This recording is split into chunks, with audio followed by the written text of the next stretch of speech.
10 years ago, the House Armed Services Committee published a report on actions needed to address sexual assaults of male service members. The assaults it focused on were the rare but very serious ones involving coercion and penetration. It also included an appendix about hazing. Hazing has a long history in the military. It is a kind of initiation ritual and might involve hundreds of push-ups or wading through swamps, and sometimes results in injury or death. This report was about sexual assault, and the appendix was about sexual hazing.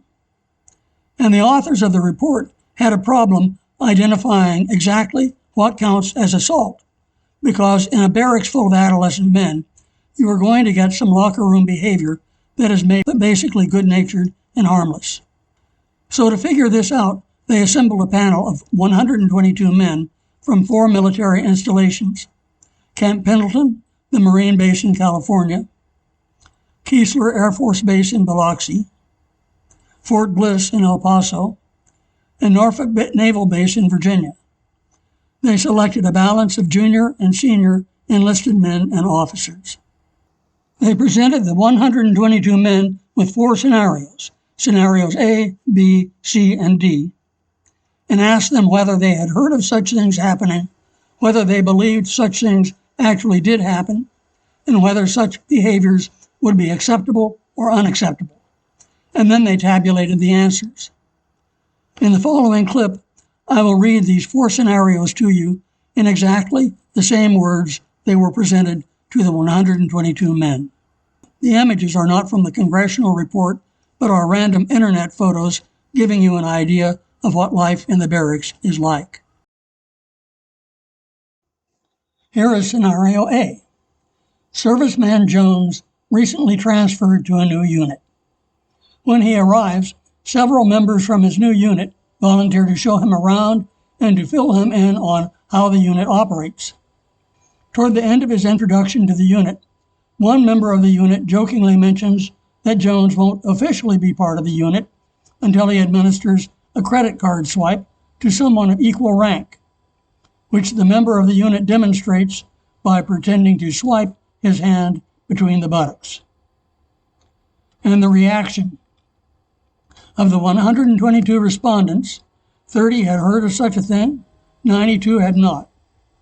42 believed it never happened, 43 that it happened only rarely, and 29 that it happened sometimes or occasionally. The 29 were mostly juniors, both officers and enlisted. This is scenario B. Soon after lights out, Serviceman Taylor gets up to use the restroom. When he returns to his bunk, he pulls back the covers and finds Serviceman Barnes laying there completely naked. Serviceman Barnes says, "Gotcha," and all the other men in the quarters share a laugh. And this was the reaction. Of the 122 respondents, 24 had heard of such behavior, 92 had not. 42 thought it never occurred, 54 thought it occurred only rarely, and 25, mostly junior officers and enlisted men, said it happened occasionally or sometimes. This is what happens in scenario C. Serviceman Smith, who recently arrived at a new unit, is sleeping in his rack late one night. He is startled awake by a group of guys from his new unit. When he rolls over to see what happened, one of the guys slaps Smith on the forehead with his genitals. The group laughs and several exclaim, "Welcome," as the group breaks up. Here is what the survey respondents said.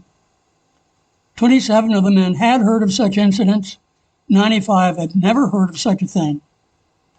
42 thought they never occurred, 43 that they occurred only rarely, 8 that they occurred occasionally or sometimes, and 1 thought they occurred often.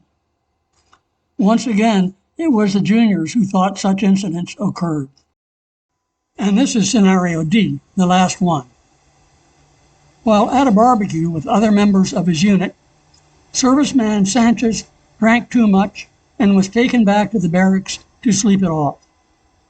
Several hours later, other members of the unit returned to the barracks drunk and thought it would be funny to play some practical jokes on Serviceman Sanchez since he was sleeping.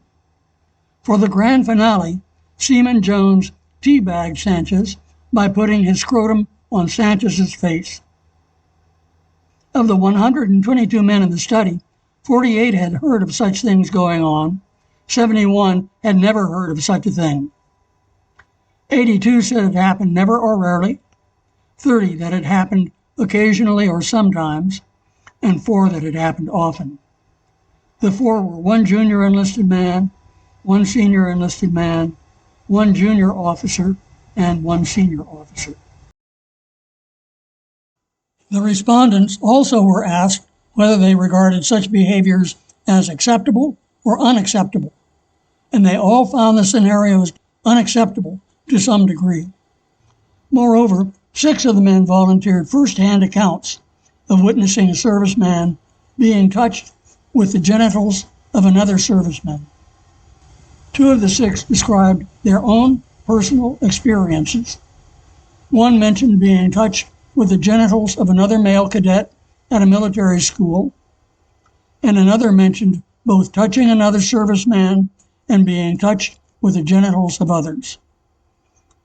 The survey participants also said that such activity goes largely unreported because it is just locker room behavior that men sometimes engage in when they are bored.